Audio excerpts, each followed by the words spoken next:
Welcome back, everyone. America's population of black farmers has been shrinking for decades now as many face discrimination in getting loans to keep their farms up and running. The Biden administration, however, made a push to provide debt relief to farmers of color.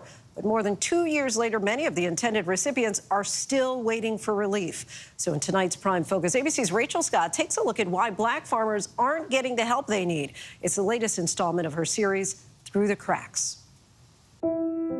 In the rural town of Keysville, Georgia, the sun rises over this 600-acre stretch of land. It's planting season, typically the time to start tending to crops. But on this farm, nothing is operational. We used to grow soybeans, corn, cotton before we was unable to farm. This is the devastation that has happened to most black farmers. 70-year-old Lucius Abrams spends most of his time looking at things he doesn't have the money to fix. A third-generation farmer who doesn't do much farming anymore. The motor's gone out in that one over here. And the truck in the back there, the motor's gone out in it too. Just about everything on this farm has something wrong with it. I feel like I've been left on Gilligan Island.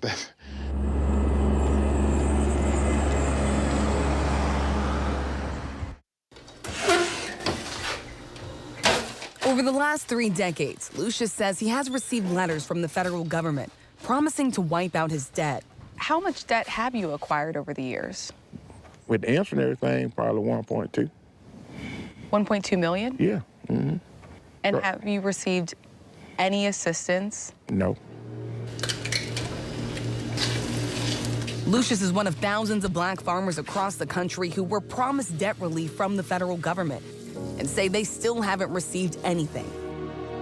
Over the last century, black farmers have lost more than 12 million acres of land.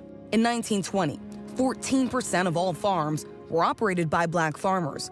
But by 2017, that figure had plummeted to 1.7%, just 0.5% of the country's 4.7 million acres of farmland. In 2021, Congress approved $4 billion in loan forgiveness for farmers of color and a program aimed to address historic discrimination by the USDA, which has acknowledged routinely denying loans to farmers of color. But it was stopped in its tracks, halted by a lawsuit from white farmers who claimed they were being excluded because of their race. To be eligible for this debt relief, you had to be a minority. If you weren't a minority, you were excluded. Now, the problem I have, I'm all for helping minority farmers, all farmers, but our U.S. Constitution forbids discrimination, our government from discriminating against a citizen because of their race. You know, all citizens are equal before the law. To avoid the legal fight, Democrats rewrote the plan, removing references to race and splitting the relief into 2 funds. Look, it was what it was. We had a legal system now dominated by a lot of conservative jurists who would not let that program go forward, and we knew that would put more farmers in peril. And so it's on the USDA now to make sure that they're going to implement this in a way that eligible farmers get the resources they are owed. Lawmakers like Senator Raphael Warnock, who have been pushing for relief, say time is running out for these farmers to get the money they were promised. What more do you want to see from USDA? I want to see USDA get the farmers the relief that we've passed through legislation. It is taking entirely too long. While folks are caught up in bureaucracy and processes, another planting season has come and gone. My dad bought the property back in 1953, the same year I was born. Meanwhile, farmers like Lucius have been left in limbo with staggering debt. And the world is turning their head away. This is a moral issue. I mean, here we in America. You gonna let lawyers put a clause in there where we have no recourse? You let the president sign the order, the Senate, the Congress pass it, and we still can't get no justice? It's not the first time black farmers were promised relief they didn't receive. In 1999, black farmers sued the USDA for discrimination in what became known as the Pigford cases. It resulted in a $1.2 billion settlement, But confusion around paperwork and deadlines led to thousands of claims being denied. My name is Evelyn Bryant. My name is Rod Bradshaw. My name is Bernice Atchison. I live in Jefferson, Alabama. Well, the Pigford lawsuit really didn't help because it only paid farmers $50,000. We own 289 acres of land. We currently own 69 acres. Bona fide black farmers never got paid, and I'm one of them that never got a dime out of that, and we're still waiting on money 20-some years later. My Pigford case is still pending to this date.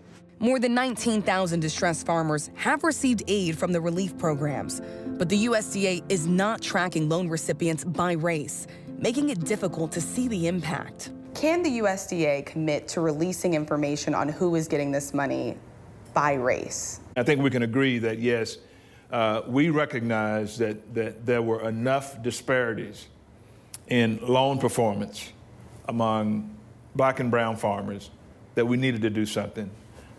And I'm convinced that race was a good metric by which to make those decisions.